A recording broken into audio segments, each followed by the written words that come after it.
जय हिंद दोस्तों। क्या आप जानते हैं इस संसार की सभी वस्तुएं गतिमान होती है, चाहे वो हम हो या फिर यूनिवर्स की कोई भी वस्तु है। दोस्तों कहा जाता है कि मोशन हमारा रिलेटिव होता है, मोशन सापेक्षिक होता है। इसका मतलब हम समझेंगे, लेकिन पहले जान ले कि मोशन क्या होता है। कोई भी वस्तु जिसमें हमारा मूवमेंट होता है ना, वो मोशन में कहलाता है।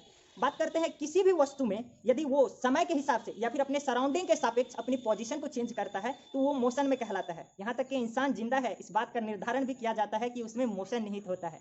बात करते हैं दोस्तों कि इस संसार में हम समय को कैसे मापते हैं, है ना। तो समय को मापने के लिए हमारे पास कुछ हमने इकाई बना लिया है और उसे हम दिन बोलते हैं या फिर हम उसे नाइट बोलते हैं या फिर हम उसे महीना बोलते हैं या फिर साल बोलते हैं। तो एक दिन का क्या तात्पर्य होता है दोस्तों? तो एक सूर्योदय से दूसरे सूर्योदय के बीच एक निश्चित समय अंतराल होता है और उस समय अंतराल को हम एक दिन कहते हैं। एक सूर्योदय से एक सूर्यास्त के बीच के जो फिक्स्ड टाइम इंटरवल होता है, समय अंतराल होता है, उसे हम एक नाइट कहते हैं या फिर एक रात कहते हैं। एक पूर्णिमा से दूसरे पूर्णिमा के बीच का जो समय होता है उसे हम एक महीना बोलते हैं। इसी तरीके से जब पृथ्वी सूरज का एक चक्कर लगा लेता है, वन रेवोल्यूशन, ये पृथ्वी के द्वारा जितना समय लिया जाता है उसे हम एक साल बोलते हैं। दोस्तों ये तो हो गई कि समय की मेजरमेंट हम कैसे करते हैं और उसकी इकाई।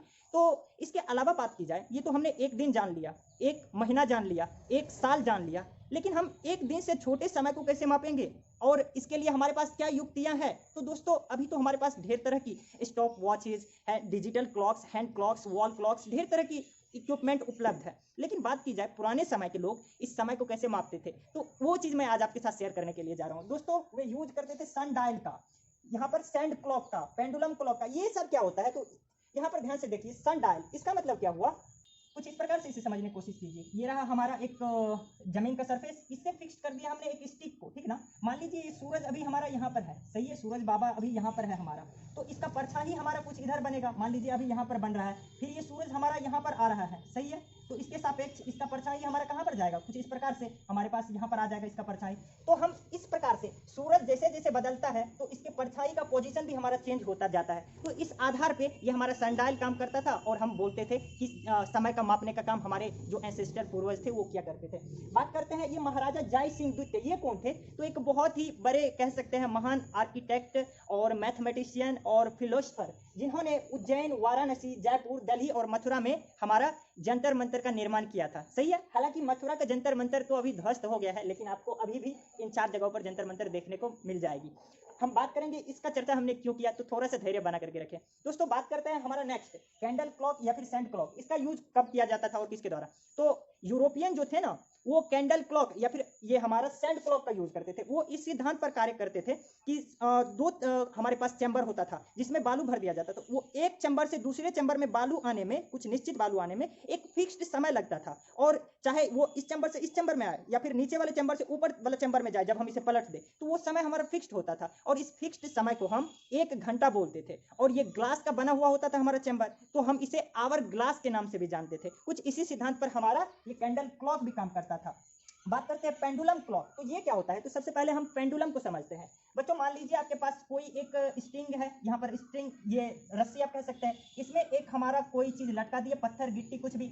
अब ध्यान से देखिए, इसे हम बॉब बोलते थे, BOB, बॉब। ये मान लीजिए अभी ये स्थिर है, सही है, इधर ये लटकाया हुआ है, ये स्थिर है और इसका पोजीशन को हम O बोल देते हैं, O पोजीशन पर है। तब ये इस बॉब का मीन पोजीशन कहलाता था, है ना, मीन पोजीशन कहलाता है। इस बॉब को मान लीजिए हमने थोड़ा सा क्या किया, यहाँ से डिस्प्लेस किया और यहाँ पर ले आए, इसे ए नाम दे देते हैं। जब यहाँ से हम इसे रिलीज करेंगे, छोड़ेंगे, तो जितना ये इससे इधर आया था उतना ही ये हमारा इधर से टहल करके, भाई साहब पहले तो यहाँ से यहाँ आया, फिर यहाँ से छूटेगा तो हमारा कहाँ पर जाएगा? लगभग यहाँ पर ये आ जाएगा हमारा, इसे हम बी बोल देते हैं। तो किसी भी पोजीशन से हम बात करते हैं, ये बॉब हमारा यहाँ तक आया, फिर से वहां पर जाएगा और फिर से यहाँ पर आएगा, तो ये इसका 1 ऑसिलेशन कहलाता था। ये फिक्स होता था, यहाँ से यहाँ तक आना, फिर यहाँ तक जाना, और फिर यहाँ तक आने में जो समय लगता था वो कितना बार भी आए लेकिन फिर से वही O पर, मीन पोजीशन पर आ जाए, तो वो हमारा फिक्स्ड समय होता था और उस फिक्स्ड समय को हम 1 ऑसिलेशन बोलते थे। यहाँ पर बच्चों बताना चाहूंगा कि पेंडुलम क्लॉक, आपने घड़ी देखी होंगी, दीवार घड़ी, उसमें पेंडुलम इधर से उधर होते रहता है। ये हमारा वो होता है किस प्रकार से कि पेंडुलम क्लॉक की बात की जाए या फिर वॉल क्लॉक की, तो उसमें एक बैलेंस्ड स्प्रिंग रहता है फिक्स्ड, जो कि ये क्लॉक के हैंड से जुड़ा हुआ रहता है, और ये इसका पेंडुलम का जो मूवमेंट है ना फिक्स्ड, वही कंट्रोल करता है। ये जो हमारा घड़ी में चलता रहता है टिक टिक टिक टिक कुछ इस तरीके से, तो वो उस मूवमेंट को उसे फिक्स करके रखता है। बात करते हैं हम अपने हैंड वॉच में, यहाँ पर तो पेंडुलम हमारा नहीं रहता है लगा हुआ, लेकिन पेंडुलम की जगह हमारा बैलेंस्ड सर्कुलर पाथ रहता है इसमें, जो कि बिल्कुल पेंडुलम की तरह ही कार्य करता है, और वो भी हमारा इस हैंड वॉच के हैंड से जुड़ा हुआ रहता है, और मतलब उसे मूवमेंट, एक फिक्स्ड मूवमेंट देने में उसे मदद करता है। बच्चों बात करते हैं क्या चीज कि अभी के समय में बहुत सेकेंड का भी 10वां पार्ट मापने के लिए हम लोग स्टॉप वॉच या फिर स्टॉप क्लॉक की यूज करते हैं, है ना। जैसे कि आपने देखा होगा कहीं पर दौड़ का प्रतियोगिता होता है तो वहां पर भी हम लोग इसका यूज करते हैं समय को मापने के लिए। दोस्तों मैंने आपको बताया था कि ये जंतर मंतर का मैं जिक्र क्यों किया हूं, इसके बारे में बताऊंगा। तो आपको बताना चाहूंगा कि दिल्ली का जो जंतर मंतर है, अगर आप वहां पर जाते हैं तो अभी भी आपको वहां पर एक सन डायल देखने को मिल सकती है, एक 12 से सन डायल, और आप उनसे रिलेट कर सकते हैं कि हमारे पूर्वज किस प्रकार से ये समय का निर्धारण करते थे, किस तरीके से मापते थे। लेकिन सन डायल की एक कह सकते हैं खामियां क्या थी कि इसका यूज हम नाइट के समय में नहीं कर सकते थे, और दूसरी बात जब मौसम हमारा क्लाउडी होता था, बादल से घिरा हुआ, उस समय यूज नहीं कर सकते थे। तीसरी खामियां क्या थी कि इसको हम एक जगह से दूसरे जगह लेकर के नहीं जा सकते थे। दोस्तों उम्मीद करता हूं कि मेरे द्वारा दी गई जानकारियां आपके लिए थोड़ा सा भी मददगार साबित होंगी। मिलेंगे हम कुछ इसी तरह के इंटरेस्टिंग फैक्ट्स के साथ, तब तक के लिए धन्यवाद। Thanks a lot.